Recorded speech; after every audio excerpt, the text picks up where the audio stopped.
This episode of the award-winning Here For It podcast is brought to you by gigs.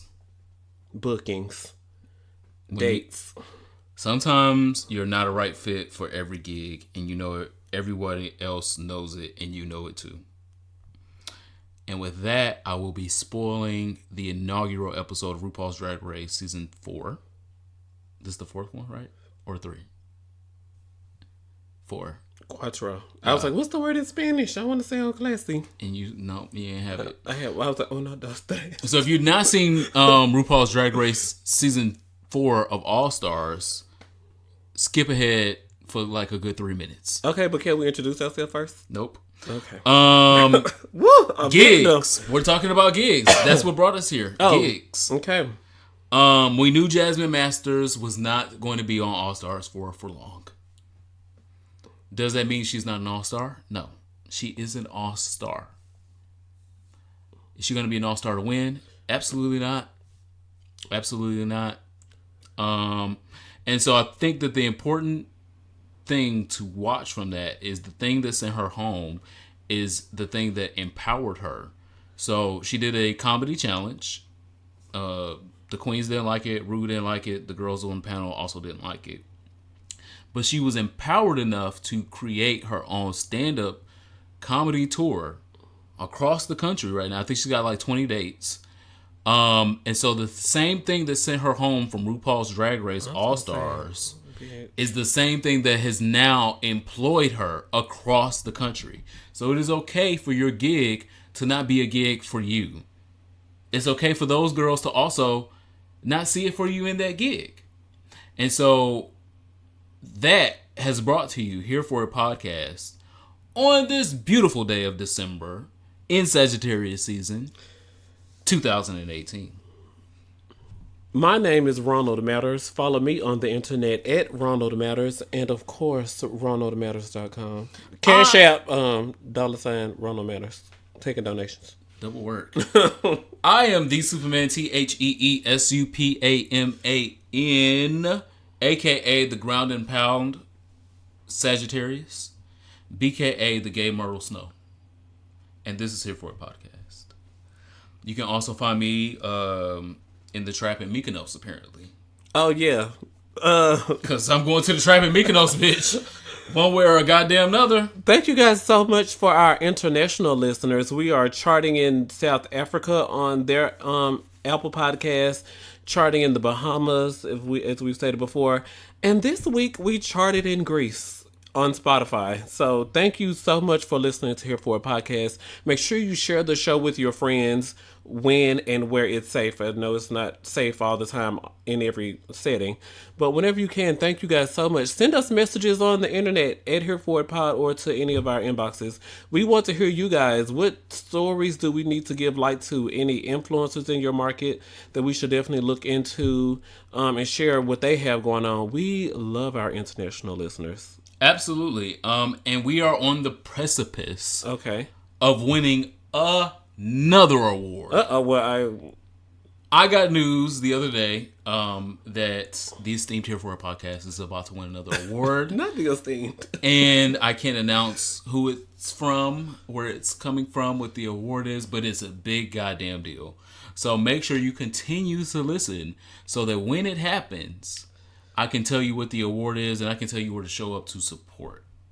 So if you are a supporter of the podcast and you want to see us win, you want to see us continue, make sure you continue to listen, make sure you subscribe and share so that when we win this award, it will be your award as well. What's our icebreaker this week? Our icebreaker this week is Real Housewives of Atlanta based.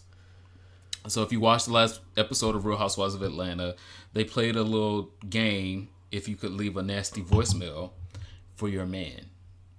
And so neither one of us currently have men, so we should be really good at this game. So if you could leave a nasty voicemail for your man, you got 25 to 30 seconds. Leave a nasty voicemail for your man. This sounds like leaving the chat line connection stuff. Okay, well, this is going to be... This is for your man, though. This is horrible. Hold on. The chat line shit is like, he not your man yet. You trying to lure him in. Okay, but this nigga you know. I definitely... Want to open the door on the jockstrap, so say something about that. And something about laying him down and taking his pants off and oral pleasures. If he's into ball play, mention that. If he's not, don't mention that, because all men aren't. And definitely reference having get ready. I don't know, because some guys like it. You ain't inspired. I don't know. Leave this voicemail. You got 25 seconds. Leave this voicemail. All I got. Your future man might be listening right now. He not. Your future man not going to listen? If my future man listen to podcasts, oh my gosh, I cannot believe he has listened to everything I've had to say on this podcast. Then he knows you well. I'm not inspired. I don't know. All right, so my voicemail. I got a man. All right. Allegedly. Reportedly. Let's see. He claimed me in public. I claim him in public. According to TMZ. Woo! When was the last time that happened? My voicemail is gonna be, "Hey, babe, I can't wait to see you later on tonight. Make sure that you wear them drawers I like. Leave it smelling like you know I like. And give me all that you want me to have. Bye." The girls is gonna make that their ringtone. Do you hear me? So you don't have to give him. Woo. You don't have to give him everything in the voicemail. You just want to tease him a little bit in the voicemail, so he know he got some shit to come home to. You don't have to tell him everything you're gonna do. You don't have to tell him you got the other nigga for the experimental threesome ready. You don't got to tell him you got the dildo or the pocket pussy ready. The beads. Or you made dinner and you gonna feed it to him while you naked. You don't got to tell him. Or you want to put the prostate massager in him tonight. I'm tired of my prostate. Woo. All this action over here. You're never tired of your prostate being massaged. So let's start there. But you just want to appetize. Okay. Just give the nigga a little appetizer. Hey, this little bit of carrots. This little edamame.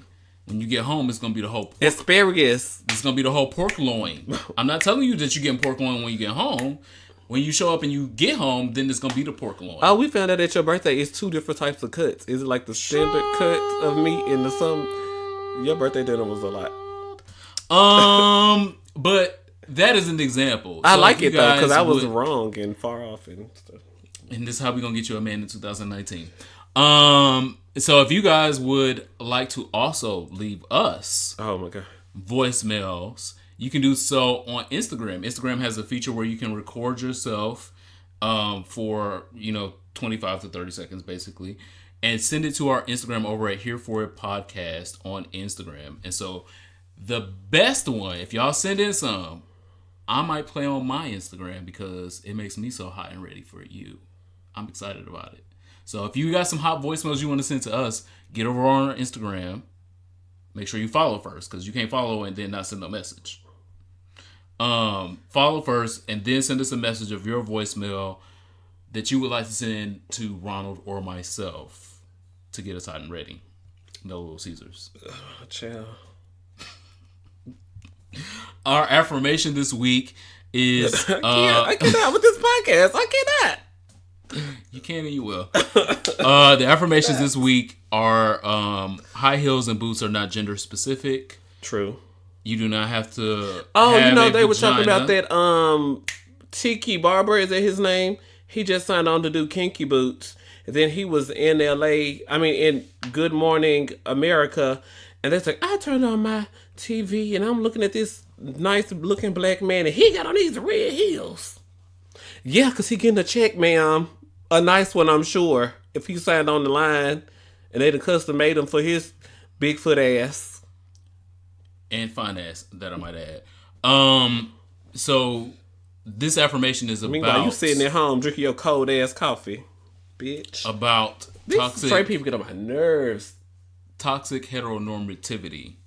I'm not here for it. Toxic heteronormativity is telling people that since Tiki Barber is wearing thigh-high stiletto boots, red stiletto boots, that he is being paid to wear, gigs, to promote, booked his next venture in Broadway.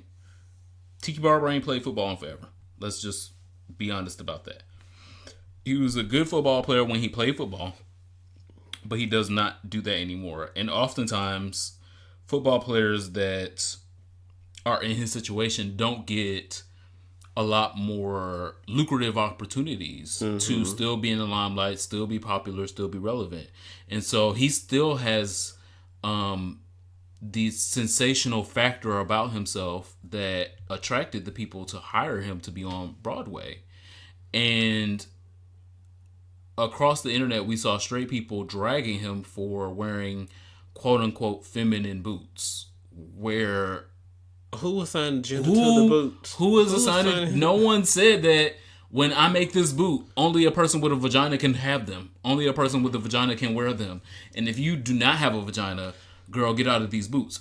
First off, the boots that he was wearing, you can't just get them boots at the Payless. No. You have to have these boots made for you. They cost thousands of dollars to have custom made. And big ass football player Tiki Barber, if he has these boots on right now, that means that someone or he has the money and coins to pay to get him in these boots.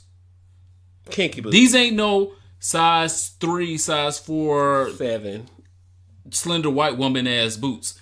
He is a nigga, a big nigga that played football. Fine. And fine, if I must add that as well. I have to, because he's bald headed. Ooh, I just love it. Gorgeous, beautiful gowns. Oh, shout out to President Pat from Common Sense Podcast, who came on our show last week. He gained like 62, 63 followers from us posting him on our Instagram. So shout out to that. Yes, y'all thought our co-host our guest star was cute last week too. Yeah. Does he wear heels? I would like to see him. I would like to see him in these heels as well. Also a well-built young man. Yeah. I wish him all the best in his future endeavors. But this week affirmation is high heels and boots are not gender specific. Anybody can put them shits on, and I can tell you from personal experience, I put them shits on a long motherfucking time ago. Oh, so you gay? All right. Yeah. Come on, Ariana. Yeah. All right. Yeah. Totes. Boots. Totes. Boots. All of it. Put it in the cart. I got it. So again, thank you for our avid supporters. Again, we have a new award that we will be announcing on our next full podcast, and I'm excited to unveil that, so stay tuned.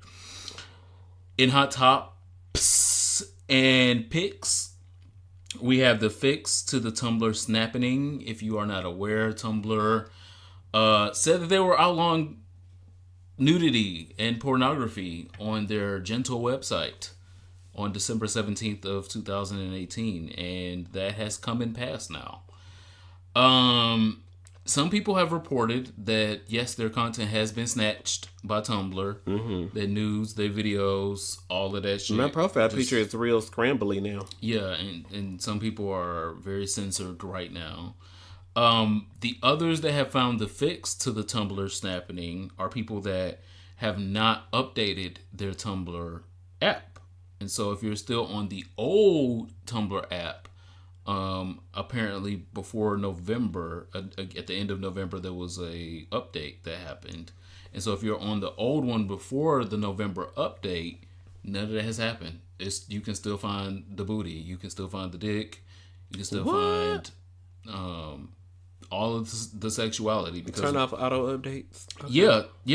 Yeah. Because like when I scrolled my Tumblr again today just to see, like there was still things that was reported as nudity, but they were still on my timeline. And then when I got back to my timeline, there was still pornography. And I was like, oh, I guess I'm special. But it turns out I'm not that special on Tumblr. It just turns out that I have not updated my Your app. account started with a T, so they were still working. We'll see. But the snapping has not happened on my timeline. I still have all the pornography. I still have all the nudity and all of the gifts that Tumblr has presented. So if you are thinking about updating your Tumblr app, turn off your auto updates. Do not. You can still get the things without. Also on Hot Topics this week, Karamo Brown is in headlines for not taking the side of a white person for the first time. in life, history, in his DNA, genetics. I don't know, but Coramo Brown. Yeah, we've been on some of the same things before, and I still think the things that I think about him after having met him. Oh, okay. How tall is he? Tall as you are, or is he tall as I am? No, he's almost as tall as you are. Okay. But he is still one of those gay celebrities that want to be in white spaces, yearn to be in white spaces, including his boyfriend/husband. I don't remember if they actually got married. I remember writing about him being engaged. I don't remember. But then he deleted the picture, so I couldn't report.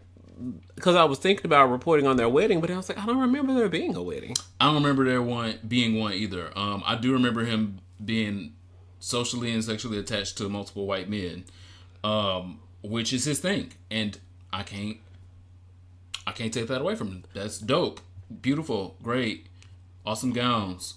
Coramo tweeted a photo with his co-star from Queer Eye. Tan is brown. He's a brown person. I don't know where he's from originally, but Coramo tweeted a picture of them together, looking really loving and in each other's arms. And Coramo says the media doesn't often show men of color embracing and showing each other genuine love and support. Lies. Images matter. Heart emoji, black king emoji, a brown king emoji, another heart, tan, and me. And so the comment that stood out to me was Ernest Owens on Twitter. He's an award-winning journalist. His bylines include CNN, all the girls. He said, I'm confused.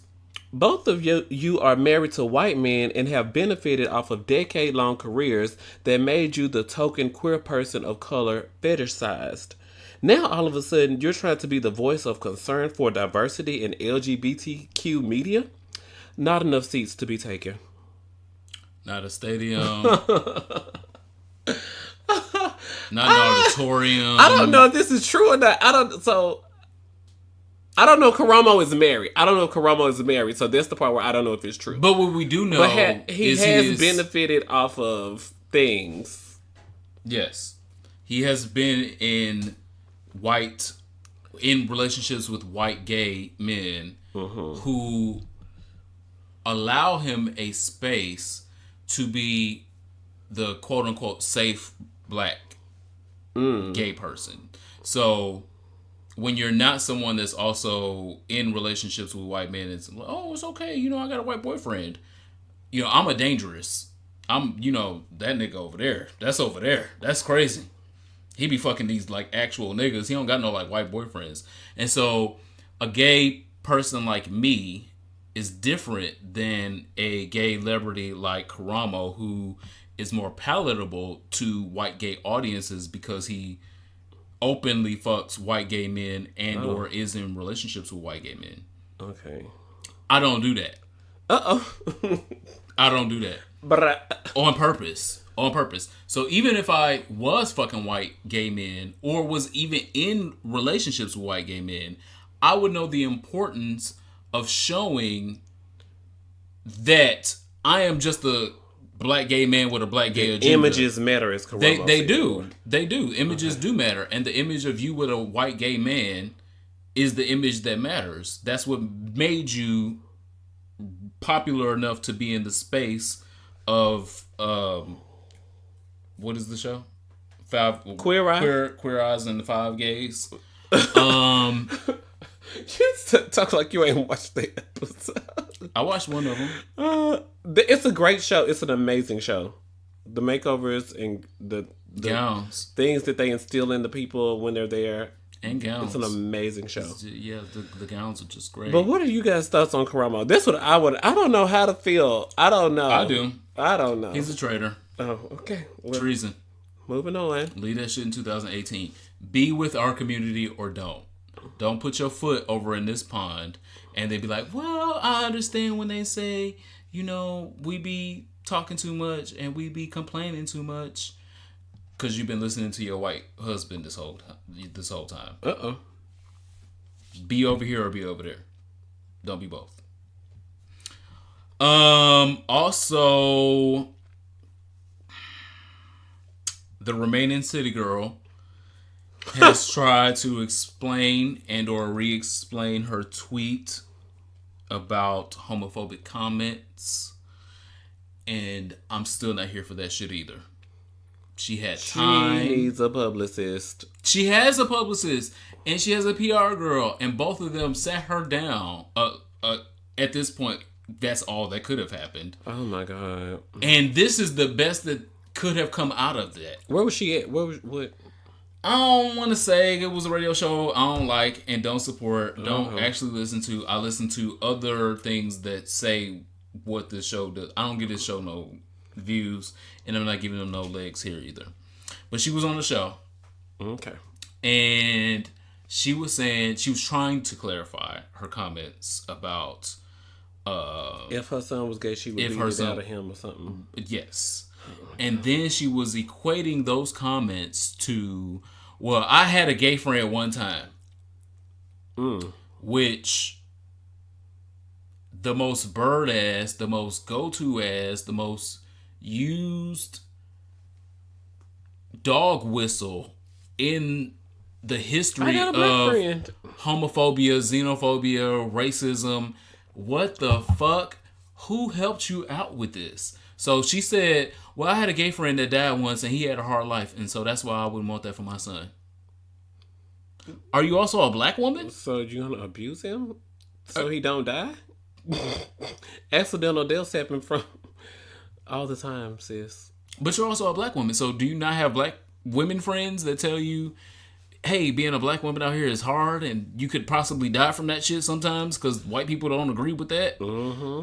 And black men also sometimes don't agree with you being a black whole woman. Mm-hmm. So you don't have those friends as well, alive and or dead? But she does have this one gay friend that... I think he was a cousin or something. Yeah. I think he was a cousin. Allegedly. And I think he had HIV. I think she threw the HIV thing. She had threw so much on there.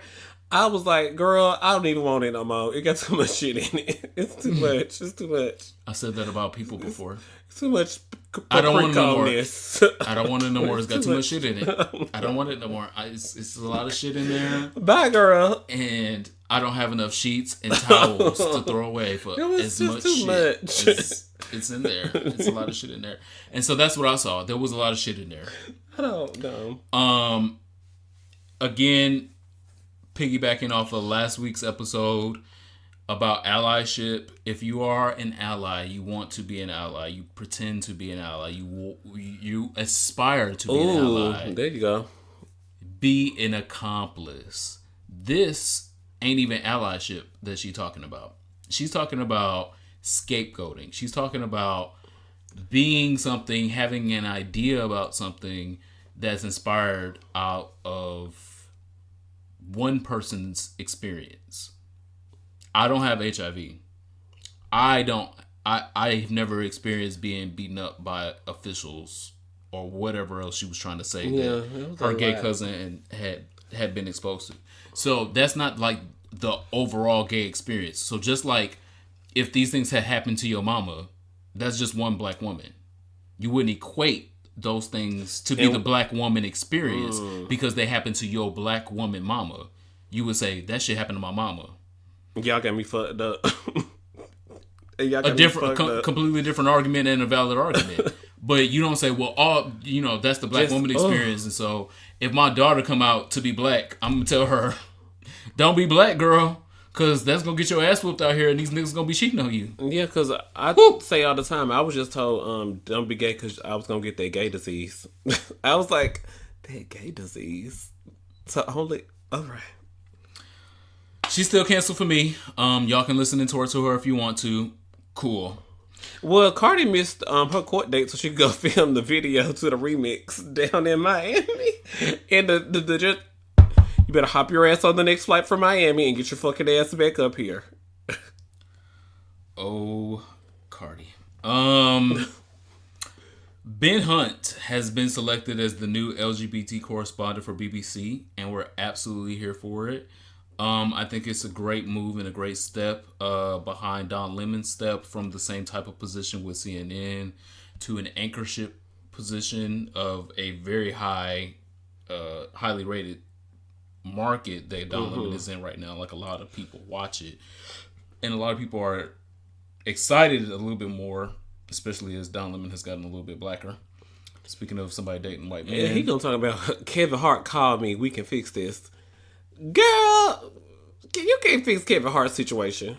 And then he wanted somebody else. Anytime somebody in trouble with the gay girls, Don Lemon report live at 9 p.m. on CNN. Hey, call me. We can talk about this. Hey, listen, Michael B. Jordan. I know you have not had any LGBT issues yet, but hey. in case you are thinking about it or you might have it, you can call me. I just want to say that up front. But shout out to our friend over in the UK because they created this position for him at the BBC News Network after they recently created the gender and identity correspondent position for someone else. So shout out to this black gay man getting this LGBT correspondent position. They have a real BBC on BBC. And his job is to wake up and to cover stories related to just to gay people in the UK. He already worked for BBC Radio, and so they're like, well, you're cute, and we like the way you sound, so just come up here to the film side. So I'm happy for him. So, we have gotten to the portion of our show where we're going to get back into Gay Olympics. Oh, my God. So, if you were not a listener, almost a year ago, yep, we had a Gay Olympics episode, and this episode is also Gay Olympics Part 2. Oh la la. Before we start our Gay Olympics episode, I think it's important that we reintroduce ourselves, because at the beginning we introduced ourselves as who we are. But confused. A year ago we introduced ourselves as our drag names. So my drag name a year ago was Toya, because I'm a problematic ass nigga from Detroit. Might as well be named Toya. Yeah. My co-host was Preposterous. Yeah. PREP, Preposterous. Yes, Prep. Even though I'm team condoms. Okay. You know, but still shout out to the innovation in healthcare. Prep. Yeah. So Toya and Preposterous are about to give you ridiculous. Me. All the above. Me. We're about to give you our awards for 2018. This has been a long fucking year. Many things have happened. I'm thinking about stopping watching the news. Good luck on that. I don't know how, but I'm just, oh my God, so draining.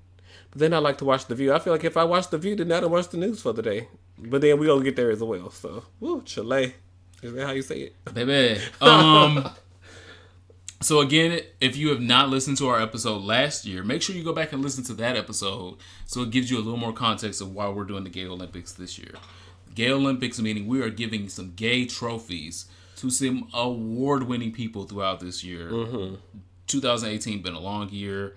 A lot of shit has happened. Some niggas need some awards. Some niggas don't. First, watch a man, you should watch your mouth is apparently the best advice that has been given in 2018. This is not an award. I just want to give a kudos to my girl, my Sagittarius homegirl. She not even out here. She not. But it needed to happen. So this year she gave our good homegirl Cardi B some advice. Watch your man. You should watch your mouth. Coming full circle now. Okay. You should watch your mouth. You should watch your man. You should watch your mouth. That is some life advice that came out in 2018 that can be used definitely in 2019 that song came out this year? Wow. And beyond. Yes. Shout out to Patti LaBelle. Our first award is for the most turnt. So, our nominees are Cardi B, the aforementioned. It did come out this year. Oh my God. Yeah. Oh. Time flies when you're having I know. Wow. Time flies when you're having fun. Cardi B has had like an extremely turnt year. If you jail, court, breaking up with niggas, having a baby, in Miami filming twerking videos while you're pregnant. multiple stages, extremely huge stages. Yeah. 5 Grammy nominations, which I think she's gonna win about 3 of them. She's gonna get. She's gonna win about 3 in of the them. middle. Yeah. She's gonna. I don't agree with what the Grammys is doing. Another subject for another day. But my Dominican sister, I am going to ride for your problematic ass. Okay. I am problematic myself, and so I am taking away all the bullshit that you have said and or done, and just riding with you because you are my Dominican sister. The most turned year for me was Cardi B. Other nominees were Michelle Obama, Cash Doll, Michael Avenatti, and JD Blackstone. I was really excited when I saw that JD Blackstone was quitting porn, and him and his boyfriend were gonna start wearing sweaters and stuff to church. And then you told me moments ago that like he didn't quit porn. He's still in porn. I've seen recent porn. This is not like I don't be watching black gay porn. I do. So he has it. So is he signed? No, he wasn't. He's never signed. been signed to like an official porn company, But his he's Twitter back porn, on the. Yeah, his Twitter porn is still happening. So is he still with the boyfriend? I don't know that. You know, So I think that he could still be fucking and Well, I mean, pretended to be a Christian he and get have a horny. boyfriend at the Yeah, same I was time. gonna say because he gonna get horny. So that's a turnt year. He had a turnt year, but Cardi B had a more turnt year than that. I had a husband, I had a baby, 5 Grammy nominations. I twerked and I was pregnant. But Michelle Obama is also having a turn year. Like Michelle Obama had a becoming turn year. a billion-dollar brand and a bestseller. Yeah, and the highest selling book in 1 week. And she just booked a world arena tour. Like her and Beyonce are like about to be on the same stages. Quite possibly. So send me a I ticket. don't know what's between Cardi B and Michelle. So Cardi B still wins. Yay, Cardi B. Have at it. Oh, so I see what you did with that first one, and you also need to fix it for the second one. Thanks. Icon in the making is Cardi B. Even with all the trash she has going on, confirmed. She has. I am not moving. I have read Cardi B's ass throughout this year. I stand by those reads. But at the end of the year, we on the second. Okay, Michael B. Jordan, an icon in the making. He definitely slayed the girls with Black Panther this year. And he worked with Warner Media to start their diversity and inclusion policy. So that's very iconic. In front of and behind the camera. Okay, there you go. We have Lena Waithe, who stepped out in her rainbow flag at the Met thingy. Met Gala. And then she cut her dreads and covered the magazines because looking normative. Gender conformity. Blah, blah, blah for straight people. Gender conformity. My bitch. And then in the spread, she had her girlfriend in the kitchen cooking and she was chilling on the couch. So icon in the making for her. And Lakeith Stanfield put out Sorry to Bother You. Atlanta's on like season 3. And ever since his first movie, he's been snatching trophies. His first film in like 2009 won a Spirit Award, which is like a well-respected independent award for the girls. But icon in the making, I want to say Michael B. Jordan. I like Michael B. Jordan. I love Michael B. Jordan. Icon in the making is Michael B. Jordan to me. So, for this to be the gay Olympics, he got trumped by Lena Waithe. Lena Waithe is the gay icon in the making. Screenwriter, actor, producer. Okay. He doesn't have all those credits or awards that she has already. She already has an. Does she have a? No, she has a Golden Globe. Golden Globe for comedy. She has a Golden Globe. Okay. And he doesn't. So these are things that make her about to be an icon. She's on the verge. Okay. She's on the precipice of iconship. Isn't she writing that show with Kid Fury or something? They got a deal? They have an HBO deal coming up soon. Okay. So that's just like the gayest of the gay. Lena Waithe. Okay. Icon in the making. She's the icon in the making of 2019. Right. Double work, Lena Waithe. I'm glad I recommended that. Woo. Continue laying it out. Yeah. You know she's going to. Humanitarian of the year. Okay. So we have some contentious. This is good. We have some contentious competitors for this one. My first competitor is Jacen Zhu. He's known by most of the girls from his porn activities. Noir male.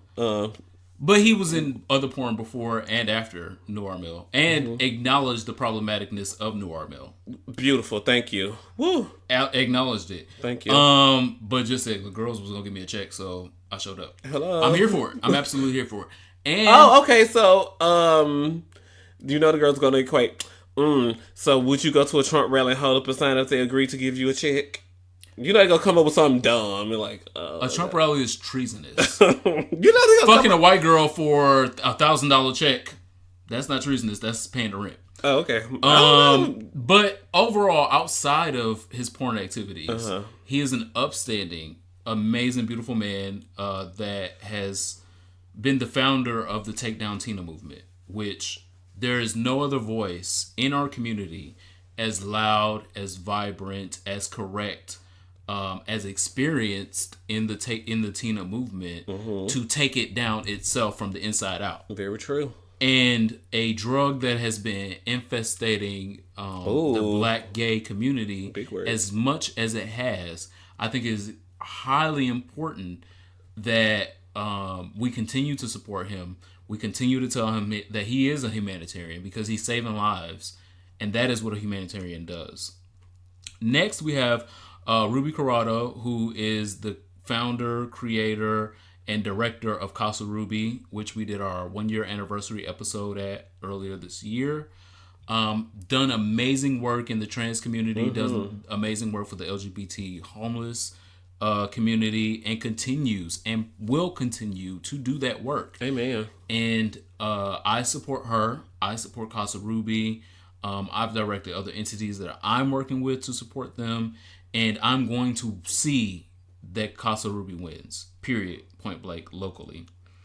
Next, we have Frederick Joseph, who started the hashtag of Black Panther Challenged and raised $150,000 so kids could see the film Black Panther. Who you got?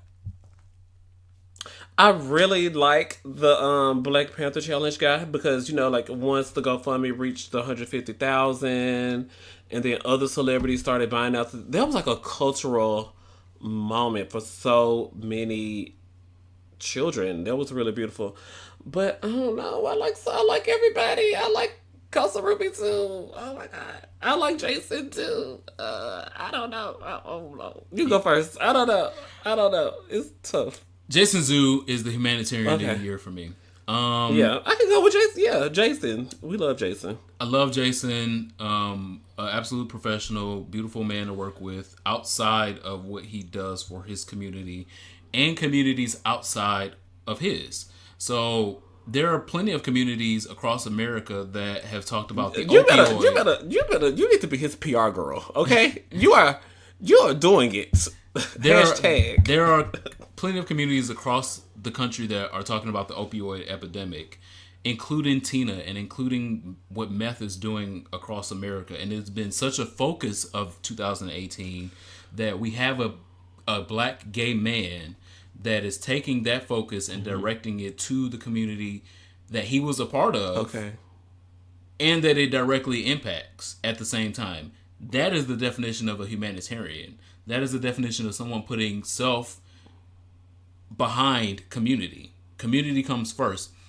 He's been extremely candid about what his experience with Tina has been, his downfalls, because he's also had relapses and about where he wasn't sure whether he should continue with the foundation or not. But that's what a humanitarian is. That's how you know you're doing it right. That's how he knows he's doing it right and continues to do it right. And sometimes you have to take a knee and say, okay, right now, I can't do it. I'm going to give myself 30 seconds, and then I'm going to get back up in the game, and I'm going to do it. And that's what a humanitarian should be. Jacen Zhu is the humanitarian of 2018. Bitch, you better get on his team. You hear me? You need to go represent him at meetings. The best porn star... XL or Chino. Y'all know who the girls is. XL or Chino. And so we're going to talk. So you're going to talk about talk about who your girl is, why she's the best porn, why she's the best porn star of 2018. Their works speaks for themselves. I agree. So we're going to give it to my girl, or we're going to not. Because, I mean, We can do what the Grammys did. The Grammys was like, so everything is love is cute and stuff, but we're gonna nominate this other shit. Okay, I'm so confused. I don't know. Well, this is no shade. It's a cute joke. Excel is the more versatile performer. Confirmed. So, Excel. I like to see Excel topping, but I cannot watch which one is. I can't watch him doing one. I haven't watched it in a while, but I can only watch Excel doing one or the other. I can't watch him do. I forget which one it is. He's been doing both recently. Yeah, and that's probably why I haven't been watching them. But I can watch him do one, but I can't. I think I can watch him bottom, but I don't think I can watch him top. I don't know. I forget which one it is. I can watch him doing both. Fantasies. Hello, kind sir. I haven't seen you in a while. Best TV show. Best TV show of 2018. The two nominees are Pose, obviously. We reviewed every episode, stand for almost every episode, talked about its nominations. Even after it went off, it was like 5 icebreakers. Fine. We did. And I'm not sorry about it. I'm not sorry. Because it was great. It was amazing. And then we met Mother Abundance, gagged. In person. Multiple Gorgeous. pictures. Multiple pictures. Award-winning. Fish. Woman. And we're not talking about tilapia. Anyway, and then American Horror Story Apocalypse. Well, I think Pose just got that. So this is the Gay Olympics, and so I don't know. American Horror Story Apocalypse had a couple gay aspects in it, but not enough to win a Gay Olympic award. Yeah.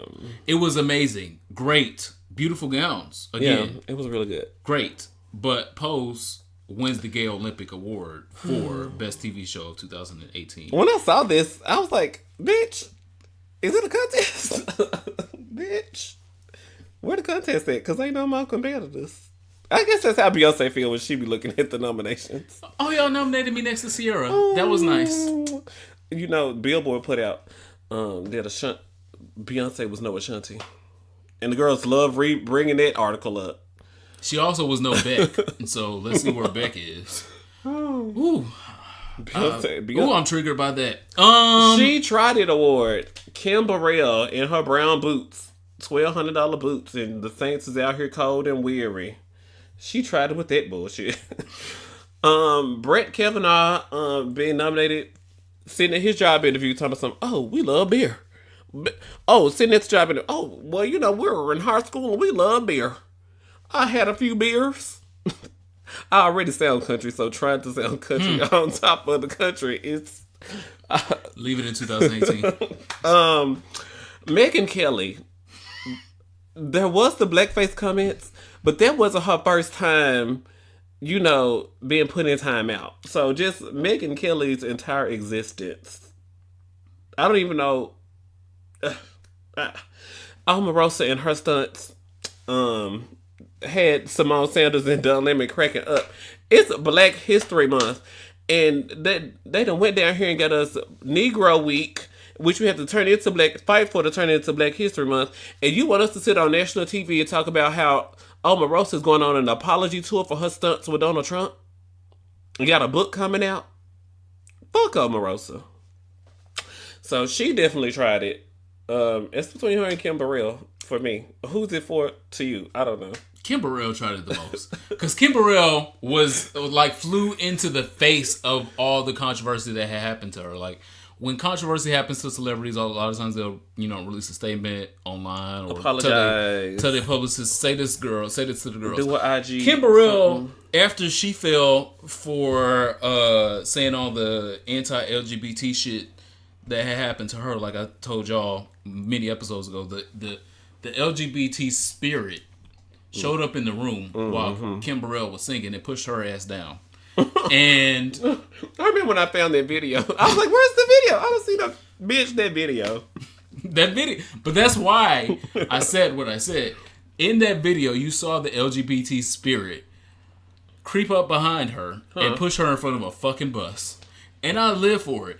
But she tried it. Then the two uncles that was deacons behind her did not help her up. But she tried it because she thought she was going to get back on social media and throw shade at the spirit that pushed her ass the fuck down. No, Mom. Stay there, girl. Stay down there. Stay there. Stay down. Okay. Yeah. So Kim Burrell, you fucking tried it in 2018. Good luck in recovering in 2019. Boo. Okay. Well, I know this is your category, but throw her. Megan. Whatever it say on here. Sarah McCain just y'all know I've been through it with this one. I love The View. Come on, right after Wendy. I be at work waiting for the upload. And then she just gets on there and starts saying the dumbest shit. That's all I got. Republican. Suburban woman. Also, we have nominated the Kojic Church. Because, girl. Roseanne Barr for her... I thought the bitch was white. Those comments. Kanye West for his slavery is a choice comments. Hugging Donald Trump. And his continual bipolar awakening. And trying to drag Ariana Grande. That didn't succeed, so I mean, that girl. He tried. I mean, he tried it. He tried. The internet denied it. The internet denied it.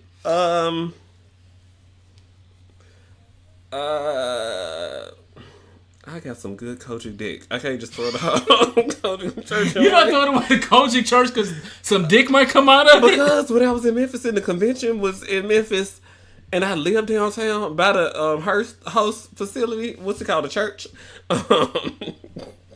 Wow. Sarah McCain. I just can't. I don't. I almost called her Rebecca. I tried to say her right name, and then I still said Sarah. I was like, Rebecca? Sarah? I'm going to get... Well, we're not going to throw the Kojic Church away this year because my co-host is conflicted and in collusion. It's some... in collusion with the Kojic Church. But Meghan McCain can definitely be thrown away for 2018. We ain't get nothing good from you. Nothing good going to come from you in 2019. We're all the way good. When she took that month off to mourn her father, which is a very valid reason to take a month off of work, I wish my job did. I get my 3 business days, and I better get my ass back up in here. But anyway, Sarah got to take a month off, and I was like, thank God, it's been real quiet. I've been enjoying this show. And then she came back. Psych! The real sexiest man in America category. So we have seen People magazine and other entities try to tell us what the sexiest man in America is. More often they are wrong.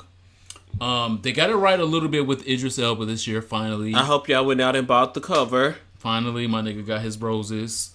But this is the Gay Olympics. Okay. And in the Gay Olympics, we have... Who gay on here? All right, come on. Ciao. Are you talking about gay because we gonna scrutinize real heavy? Because we very particular. Yeah, because like gay people would not nominate Idris Elba to be the sexiest man in America. I feel like gay America would be down with this list. Okay. First, we have Dro from Insecure, aka Saronis Jackson. Yes. I just got hot. You have that one. I just got hot. You like have that is one. just. I don't know. You know how tall that nigga is? Yeah. I seen them naked on Insecure. Lanky. I guess you could have it. Dave East, rapper. Like, he was tall and he was telling the girls how he was homeless and how being sexy, you know, he stayed with a couple girls because he was sexy.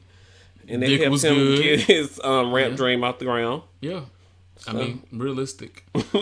Andre on Power, a.k.a. Rotimi. Do you watch Power? Don't. Okay, well, let's just move on.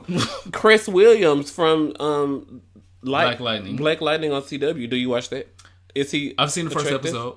Is Chris, you're just... He okay.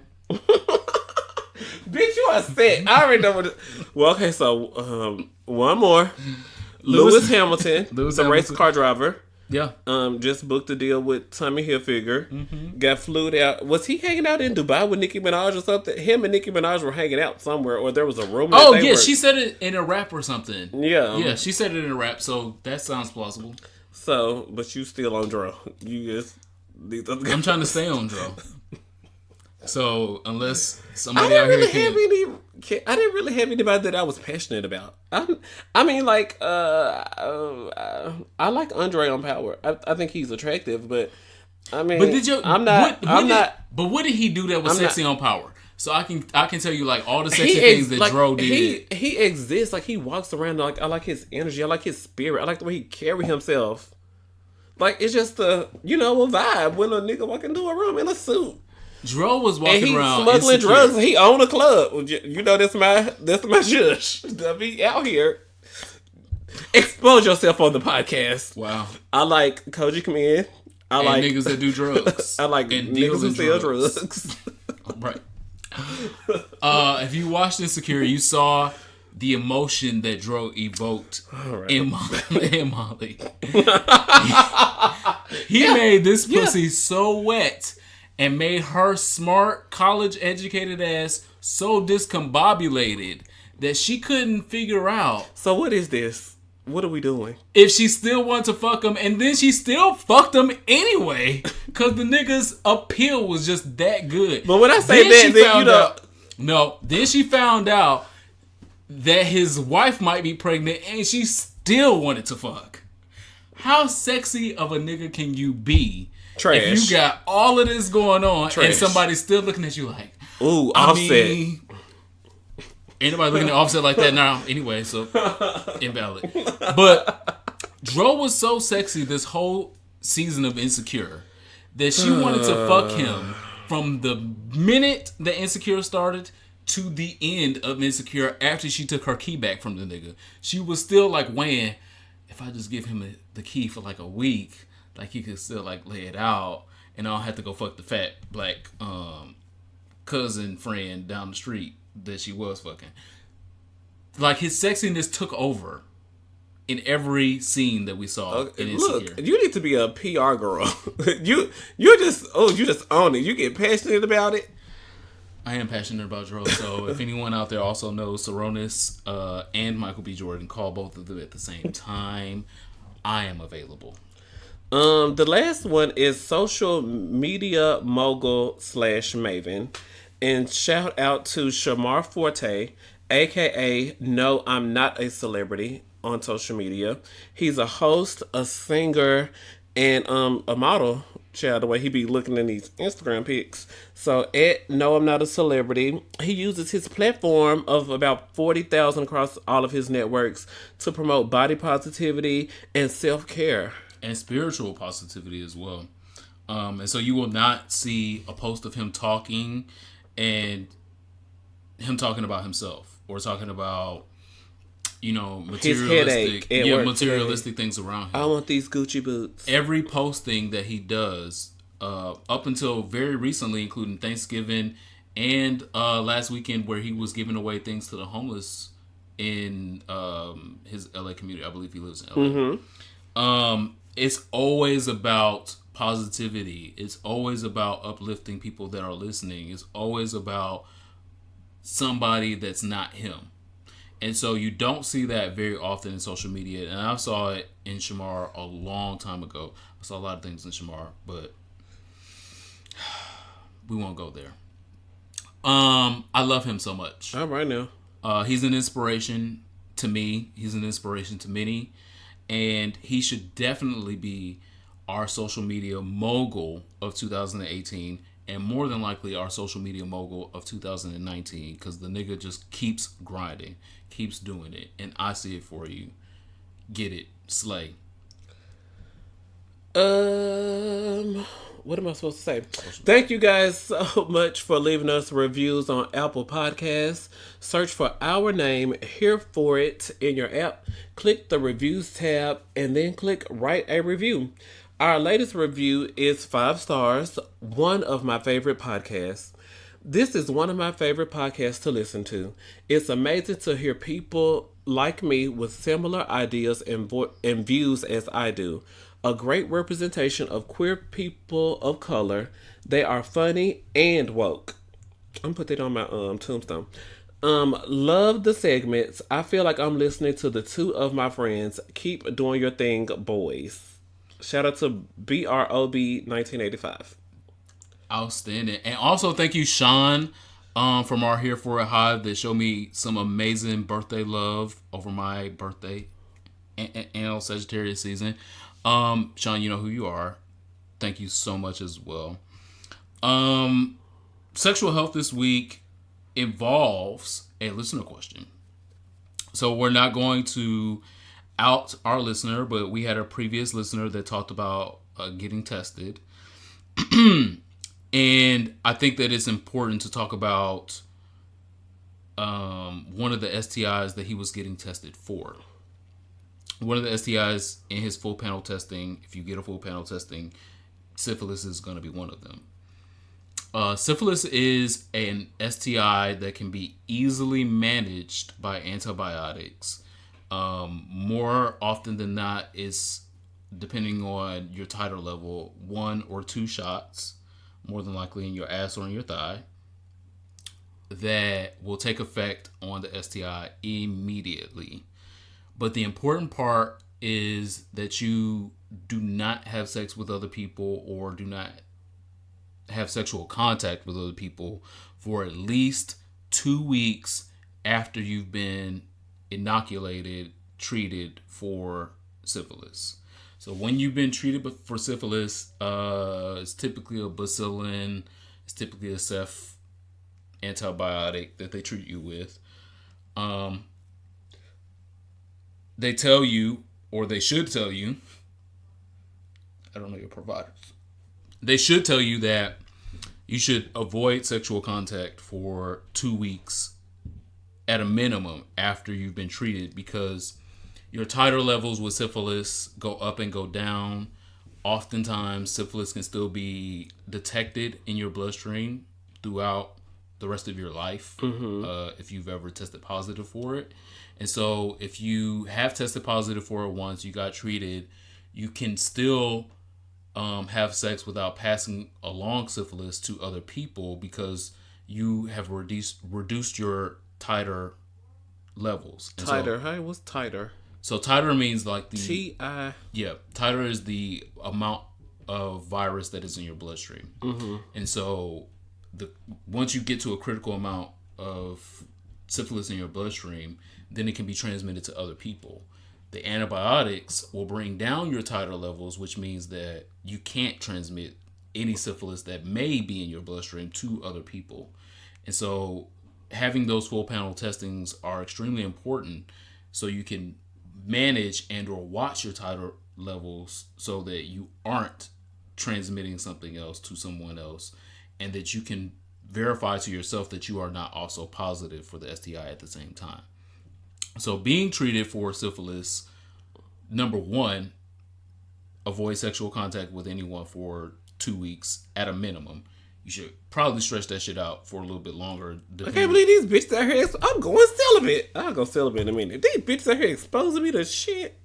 No kitty cat for nobody for 6 months. Yeah, because you can be pissed. Treated for syphilis today, have sex with someone else tomorrow, and still transmit syphilis to them while your body is recovering from syphilis itself. And then you can go back in 30 days and be tested and then be at a safe level, safe titer level for being... So hunch again? Yeah. Okay. We'll go with that. We'll go with that terminology. But still have passed on syphilis to someone else that was negative beforehand. So it's important to continue to track your titer levels if you've ever been diagnosed with syphilis. That's why full panel testing is extremely important. And thank you for our listener for writing in and telling us his update, because had he not updated us, maybe we would not have, shined a light on this one particular issue. So thank you, listeners. Make sure you continue to listen to our sexual health advice. And we're not licensed. Well, I'm not. I'm just giving commentary. Yeah. But what I'm saying is based in truth, based in education, and it's better to find out things than to not. So if we weren't having this conversation right now, a lot of people wouldn't be saying, well, let me Google that and let me look it up. Let me look at a YouTube video about it. Superman said it. I'm not quite sure I got everything he said. Fine. Go look it up. Go do your research on your own and go talk to your primary care and infectious disease doctor about it at the same time. So if you feel like you were confused by anything that I said, though I'm saying it out of education, talk to your primary care doctor about it. Talk to your infectious disease doctor about it, and get the counseling that you need, because you don't want to be impacted by these STIs the way that they impact a lot of people.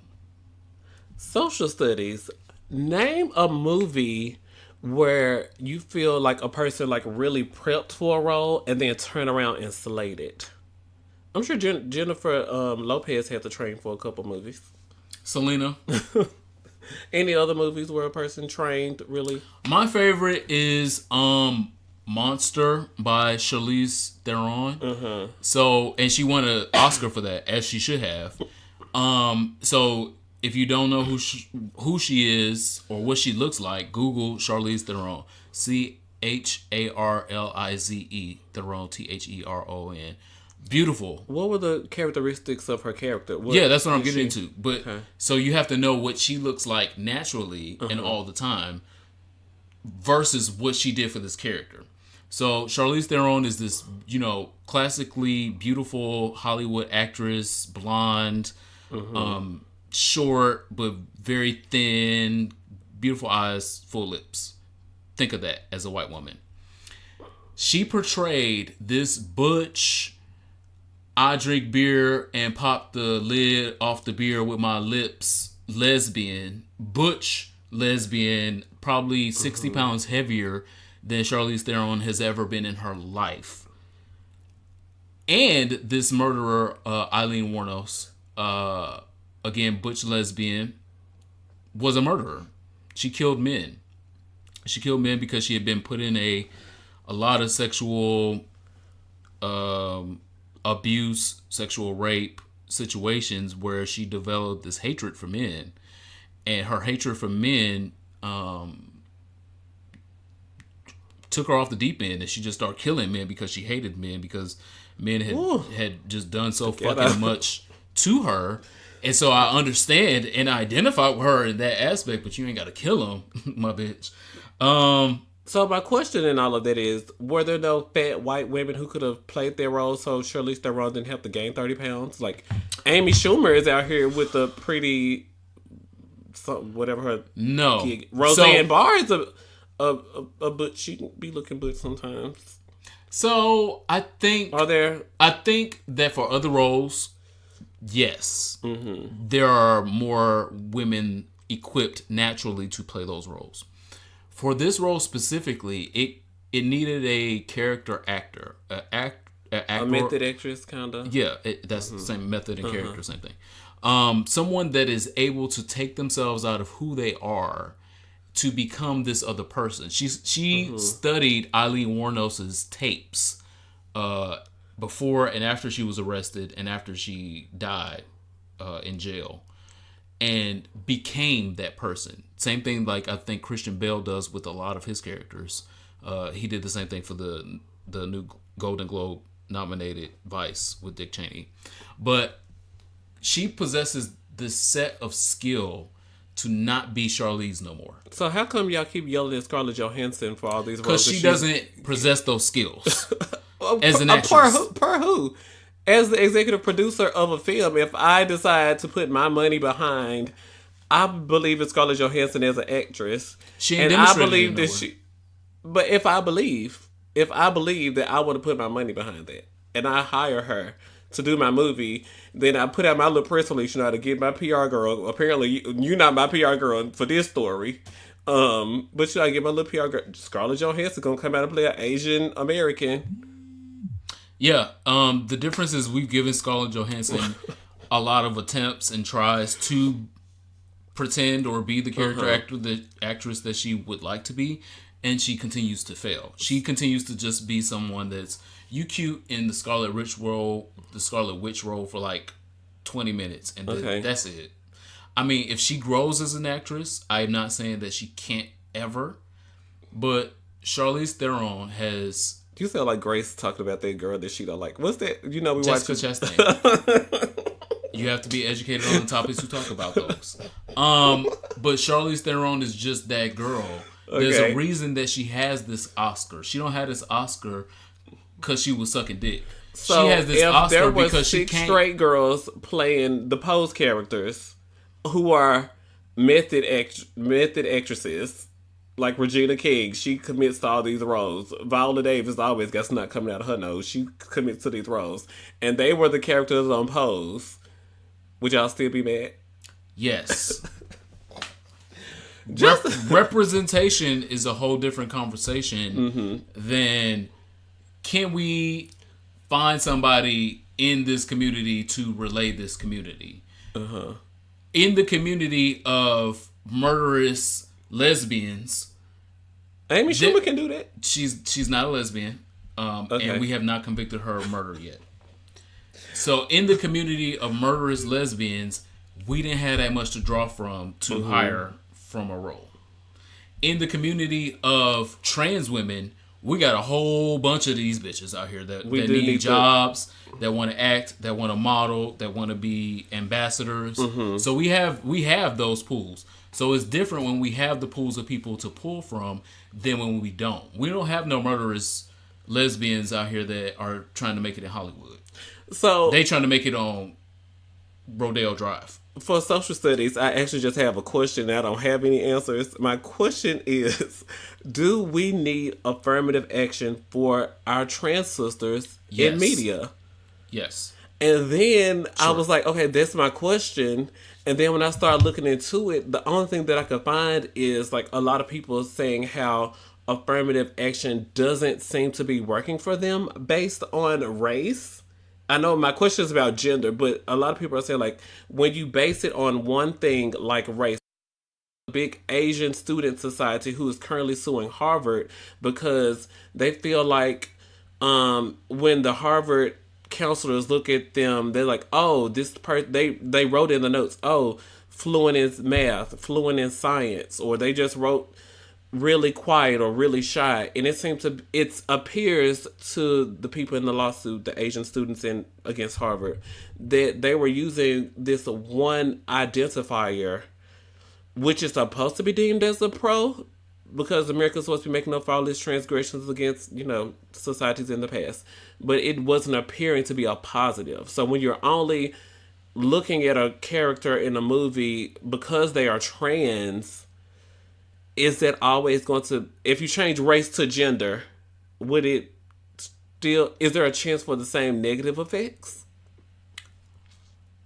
That's my question. I don't have any answers. I was just like blown by my question. But the question does not identify the outliers that are trans women in the struggle of gender conformity and gender identity.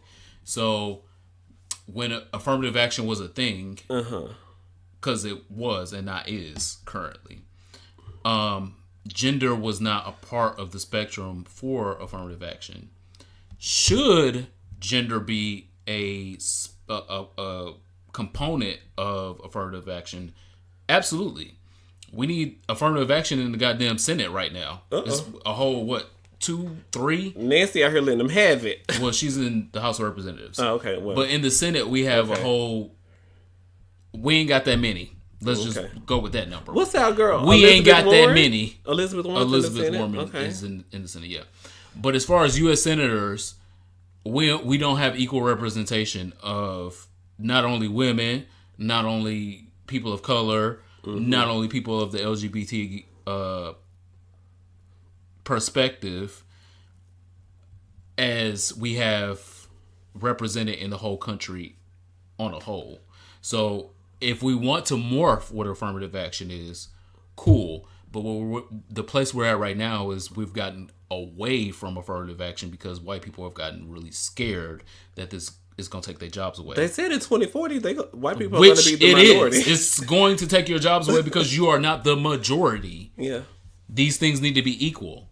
The America that looked white and quote unquote right in 1950 is not the America that we live in 2018. Can you text it to Trump?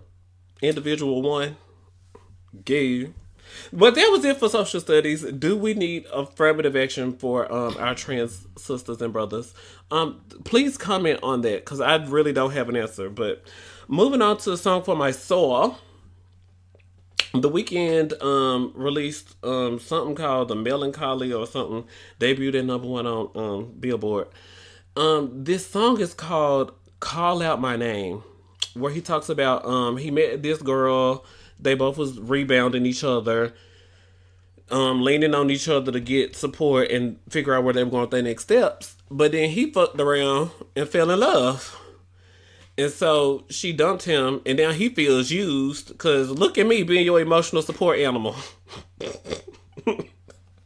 Woo! With a collar and everything. And now you're just going to put me in the box and throw me in the attic. But I'm not done with you, bitch. Call out my name. I want to come over there and continue being your emotional support animal. That's an episode on Black Mirror. He said, how come you can't wait until I fall out of love with you? Sir, that's not how this works. Is this a white man that made this song? The Weeknd, whatever he is. Well, he's whitish. And I'm also infatuated with watching covers on YouTube because The Weeknd's voice is like mine. And so it don't have all that, like when Patty's singing about something, even when Lord... And even when she don't have no backup dancers? Where's my background singers? Even when like Jennifer Hudson get loud. You know, like there are certain singers who Fantasia can sing a song through the ground. Like me and The Weeknd don't have the voices for that. So I like the song, but he should have sold it. Bless him. So this song for myself. Again, it's still Sagittarius season. Oh Lord, here we go. Is there any more Sagittarius? The rain is not gonna rain. Is it only one Sagittarius? It's just you and Nikki. Is it just you and Nikki, or is there somebody else? Let me see. Famous Sagittarius. I'm Googling it. I'm sick of this Nikki to speak. Well, carry on. There have been other great famous Sagittarius that we've talked about in previous episodes throughout Sagittarius season. Miley Cyrus, Taylor Swift. I'm not going to. Woo! Jesus wept. I'm not doing none of that. No. On the Sagittarius committee, we kicked them out. They might as well be Capricorns. The song this week. Brittany is a Sag. Come on, Brittany Jean. I felt that. I feel that. I can see that. That's all I got. But this song this week is by a wonderful woman as well. Throughout Sagittarius season, I've been highlighting women. I just want to be a writer. You should pull up in that spider. You should let me hit the mic, and I ain't talking about the fighter. Get it lit without a lighter. Let's pull an all-nighter, baby. This is so Detroit. Tell me what you need. I got the weed. I'm a bad little bitch, and I never indict her. Get locked up. I'ma write you. You on the road. I'ma Skype you. I don't want to hype you, but you a lucky nigga if my mean ass like you. That's the voicemail you need to leave. I'm gonna leave both of them. Both of them. Damn. Most of them want to use you. Most of them want to use you when they ran through. I just want to be somebody that add to. I want to be your wife, your friend, be a teacher, and a fan too. I just want to listen. When you leave, I say, damn, I fucking miss him. I just want to be your vixen, give you something real wet to put your lips in. I want to be the only one that can check you and still respect you. I just want to be your favorite. One of my favorite songs from the Pink Print of Nicki Minaj's last album came out around the same time this year. Yeah, it did. And to me, one of her best full bodies of work. I love a lot of things that are on Queen, but as a full body of work Queen, I can see why things didn't happen. Cause like even like the Crying Game on that album, like oh my gosh, that song was so beautiful. Yeah, and the visuals, also amazing. So the Pink Print was an amazing album. The Queen of Rap, as long as we're not giving it to Beyonce right now. Still Nicki Minaj. Cardi B is gonna get her things, and that's great. I'm standing for both. I can't wait to see Cardi's looks when she wins the things or her acceptance speeches. But Nicki is still the Queen of Rap, and Nicki is also Sagittarius, It is Sagittarius season, and that is the song for my soul. Listener questions, send them to hereforitpod@gmail.com or any inbox where you can find us on social media. Really quick, just one thing. Vicky the Dim tweeted us in response to our awards coverage last week and said that we completely missed Barry Jenkins' If Beale Street Could Talk adaptation of James Baldwin for the Golden Globes. It's nominated for Best Motion Picture, Drama, Screenplay, and Regina King is nominated for Supporting Actress. Loved you both. Oh, love you both. Correct this next episode. Thanks, Anthony Superman.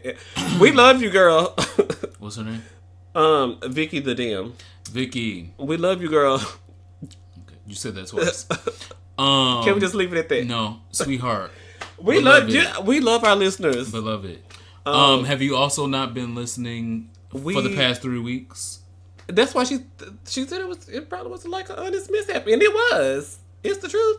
For the last 3 weeks, we have been giving the movie love. It has also been one of my last calls. I know directly. If Beale Street Could Talk. Pretty please go see it. Christmas. Thanks, boo. Here for it. I am absolutely here for the representation that happened at the Miss Universe pageant. Baby, the girls came out in them gowns. Oh, Miss Venezuela. Ha, ha. Woo. And Miss Spain. Yeah, I was like, all of them, islands. Where are we from? Come on, countries. Well, Miss Spain is my here for it directly. Okay. Who else did I love? Vietnam was great. Yes, Vietnam. She said, listen, my country has been through a lot, but I'm not bringing that to this runway. I don't look like what I've been through. But Miss Spain is my here for it this week. Miss Spain is the first trans woman to ever compete in the Miss Universe pageant. Meaning,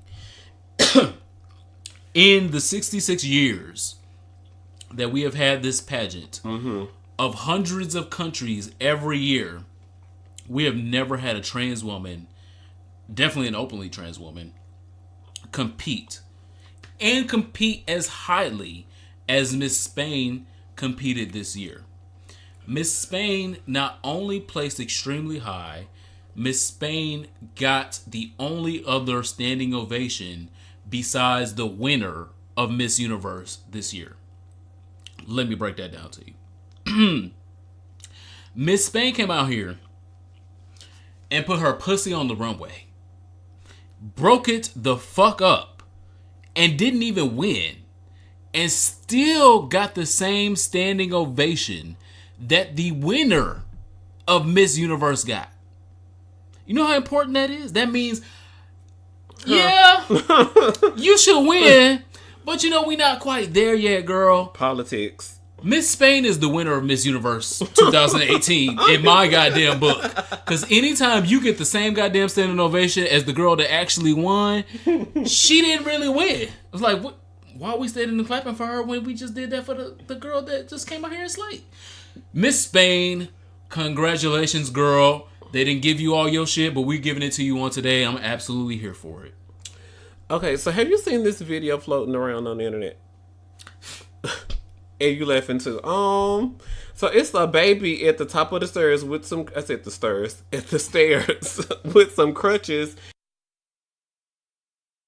It looked like the baby broke both of their arms, and people are like turning this into a meme. I softly am not here for it because I am concerned about like before you laugh, you want to make sure the baby is okay. And why are you recording this? You're supposed to be helping the baby get down the stairs. You see they got on 2 crutches. I'm concerned about the child. So before I can laugh and before I can enjoy any of the memes, I just need to know if this baby is okay. I hope that she's okay. It appeared to me that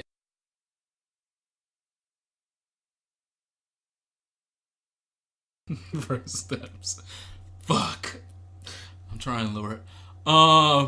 Possibly first steps. I would hope, in the decency of that parent or guardian, that they would not record that baby falling down like that. knowing that baby had to go get back in the hospital and be in traction and be in pain and anything with like that. 2 arms. I feel like that if they recorded it and released it to the world, that the baby was okay. I'm just hoping I would not do that to if my baby took an L, me and the baby the only one gonna know. Me and the baby. If my baby took an L, I'm like, what you mean she failed the 2nd grade? No, the fuck she didn't. I took her out of school that year. Y'all can do that? Wow. Yes. Oh, I don't know. Yes. Welcome to Detroit. You just take that nigga out of school 3 weeks in advance and be like, she's gonna be in homeschool right now. You're not taking that L this year. I want you to get in the fucking books this summer, and we're gonna try it again next year. So if they had put this out that they baby took this little bit of an L, I would hope that the baby didn't significantly damage herself or didn't get back up after that. Because we don't know if the baby didn't get back up. In the memes, we just saw the baby fall down. But if you know the God that I know, that baby got back up. All right, it's time for our last calls. Absolutely. And if you are new to our last calls, make sure that you pour yourself a shot and take a last call with us. Mm-hmm. This might be our last call of 2018. It might not be. Make sure you guys are following us on Patreon. patreon.com/herforpot. You almost fell down them stairs yourself.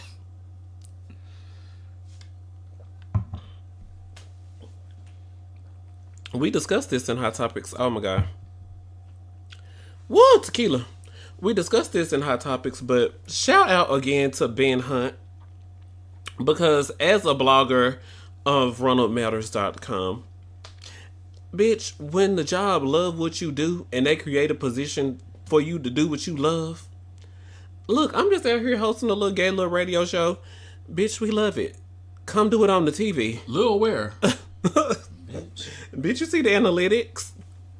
So shout out to Ben Hunt, because that is definitely my dream job. Like, hey, we see what you're doing. Out here talking to gay people and being great. Come do it over here at our company. We starting a new role, and the salary is this, and the benefits include this.